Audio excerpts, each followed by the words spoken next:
बच्चों, कैसे हैं आप सभी लोग। तो बच्चों, आज मैं आप सब लोगों के लिए एसएसटी का एक नया टॉपिक लेकर के आया हूं जिसका नाम है उच्च न्यायालय। इसके पहले हम आप सब लोगों को सर्वोच्च न्यायालय के विषय में पढ़ा चुके हैं। तो आज हम उच्च न्यायालय के विषय में जानेंगे कि उच्च न्यायालय क्या है।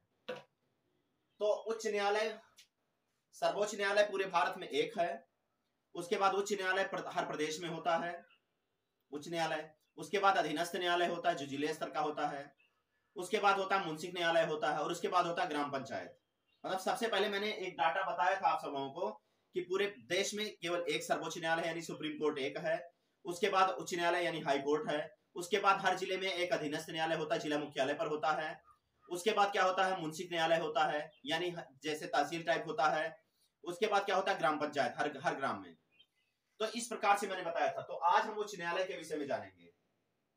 तो हमने यहाँ लिखा है कि वर्तमान में भारत में कुल 25 उच्च न्यायालय है। याद रखिएगा, ये क्वेश्चन आ सकता है कि वर्तमान में भारत में कुल कितने उच्च न्यायालय हैं। तो 25 उच्च न्यायालय कितने हैं, 25 हैं। सर्वप्रथम सन 1862 ईस्वी में कलकत्ता में, बंबई एवं मद्रास में इसका गठन किया गया। सबसे पहले कहां किया गया था, सर्वप्रथम सन 1862 ईस्वी में। याद रखिएगा, अपने देश में सर्वप्रथम जो उच्च न्यायालय का गठन किया गया था सबसे पहले सन 1862 ईस्वी में कलकत्ता में किया गया था, बंबई में किया गया था। उसके बाद कहां किया गया था, मद्रास में किया गया था। कब, सन 1862 ईस्वी में। लेकिन सन 1866 ईस्वी में इलाहाबाद उच्च न्यायालय का गठन किया गया। जो अपने यहाँ उत्तर प्रदेश में जो इलाहाबाद हाई कोर्ट है उसका जो गठन किया गया वो कब किया गया था, सन 1866 ईस्वी में। और सन 2013 में 3 नए उच्च न्यायालय बनाए गए जिसमें मेघालय था, मणिपुर एवं त्रिपुरा। यानी सन 2013 में 3 नए उच्च न्यायालय मेघालय, मणिपुर एवं त्रिपुरा में गठन किया गया। यानी 2013 में 3 नए उच्च न्यायालय का गठन किया गया जिसमें से मेघालय उच्च न्यायालय, मणिपुर उच्च न्यायालय और त्रिपुरा उच्च न्यायालय आदि का गठन किया गया। अच्छा, भारत का 25वां जो उच्च न्यायालय है यानी 25वां जो उच्च न्यायालय बना वो सन 2019 में बना था, जो आंध्र प्रदेश के अमरावती में बनाया गया। कहा गया, बनाया गया था आंध्र प्रदेश के अमरावती में। यहां देखिए, आंध्र प्रदेश हमने 2 बार लिख दिया है, देखिए ध्यान से। भारत का 25वां उच्च न्यायालय आंध्र प्रदेश के अमरावती में सन 2019 में स्थापित किया गया। कब किया गया था, आंध्र प्रदेश के अमरावती में सन 2019 में स्थापित किया गया। तो फिर से एक बार हम देख लेते हैं। वर्तमान में भारत में कुल 25 उच्च न्यायालय हैं। सर्वप्रथम सन 1862 में कलकत्ता में, बंबई में एवं मद्रास में इसका गठन किया गया। यानी हाईकोर्ट का गठन सबसे पहले 3 जगह किया गया था, कलकत्ता, बंबई और मद्रास में, वो भी सन 1862 में। और 25 उच्च न्यायालय, वर्तमान में कुल 25 उच्च न्यायालय हैं। 25वां उच्च न्यायालय आंध्र प्रदेश के अमरावती में सन 2019 में स्थापित किया गया। अच्छा, सन 1866 ईस्वी में अगर उत्तर प्रदेश की बात की जाए तो सन 1866 ईस्वी में इलाहाबाद उच्च न्यायालय का गठन किया गया। और सन 2013 में 3 नए उच्च न्यायालय बनाए गए, जहां कौन कौन सी जगह पर, एक मेघालय, दूसरा मणिपुर और तीसरा कहां बनाया गया, त्रिपुरा में। यहां तक क्लियर। आगे देखते हैं इसके मुख्य न्यायाधीश की नियुक्ति कैसे होती है, इनकी योग्यता क्या और शपथ कैसे लेते हैं, थोड़ा थोड़ा हम बताए हैं। नियुक्ति की अगर बात करें, उच्च न्यायालय के मुख्य न्यायाधीश की नियुक्ति की अगर हम बात करें तो इसके मुख्य न्यायाधीश की नियुक्ति राष्ट्रपति द्वारा उच्चतम न्यायालय यानी सुप्रीम कोर्ट के मुख्य न्यायाधीश के परामर्श तथा संबंधित राज्य के राज्यपाल से सलाह लेकर करता है। यानी इसके मुख्य न्यायाधीश की नियुक्ति राष्ट्रपति द्वारा उच्चतम न्यायालय के मुख्य न्यायाधीश के परामर्श तथा संबंधित राज्य के राज्यपाल से सलाह लेकर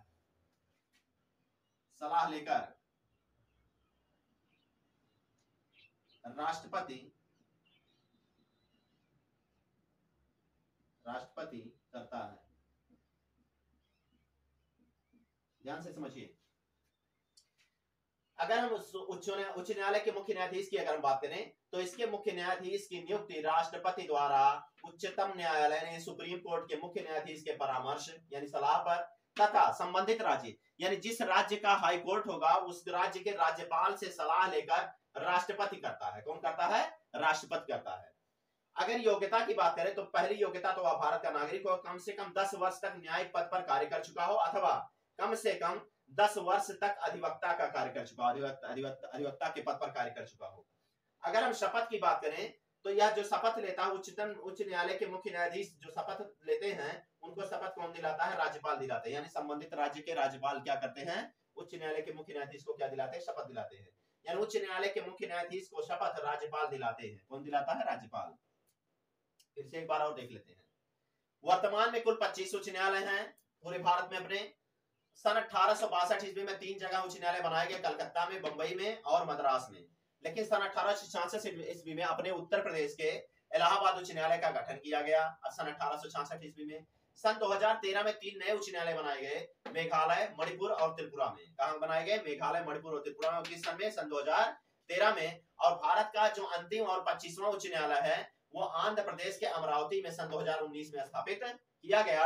अगर इसके नियुक्ति की हम बात करें तो इसकी नियुक्ति राष्ट्रपति द्वारा की जाती है, वो भी किसके सलाह पर? इसके मुख्य न्यायाधीश की नियुक्ति, यानी इसके जो उच्च न्यायालय के मुख्य न्यायाधीश की जो नियुक्ति होती है राष्ट्रपति द्वारा उच्चतम न्यायालय के मुख्य न्यायाधीश के परामर्श तथा संबंधित राज्य के राज्यपाल से सलाह लेकर राष्ट्रपति करता है। यानी उच्चतम न्यायालय के मुख्य न्यायाधीश से सलाह लेगा और इसके अलावा जो संबंधित राज्य होगा, जिस राज्य का उच्च न्यायालय होगा, उनसे सलाह लेकर के राष्ट्रपति द्वारा की जाती है इसके मुख्य न्यायाधीश की नियुक्ति। अब योग्यता की बात करें तो वह भारत का नागरिक हो, कम से कम 10 वर्ष तक न्यायिक पद पर कार्य कर चुका हो, न्याय के पद पर कार्य कर चुका हो, अथवा कम से कम 10 वर्ष तक अधिवक्ता के पद पर कार्य कर चुका हो। और उच्च न्यायालय के मुख्य न्यायाधीश को जो शपथ दिलाते हैं वो संबंधित राज्य के राज्यपाल दिलाते हैं। कौन दिलाते हैं? संबंधित राज्य के राज्यपाल दिलाते हैं। तो ये आपका उच्च न्यायालय को मैंने संक्षिप्त रूप में आप लोगों को बताया। बहुत ही महत्वपूर्ण पॉइंट हमने नोट किया है। तो आप वीडियो को लगातार देखते रहिए, हमारे चैनल से लगातार जुड़े रहिए और वीडियो को लाइक कीजिए, शेयर कीजिए और चैनल को जरूर सब्सक्राइब कीजिए। धन्यवाद।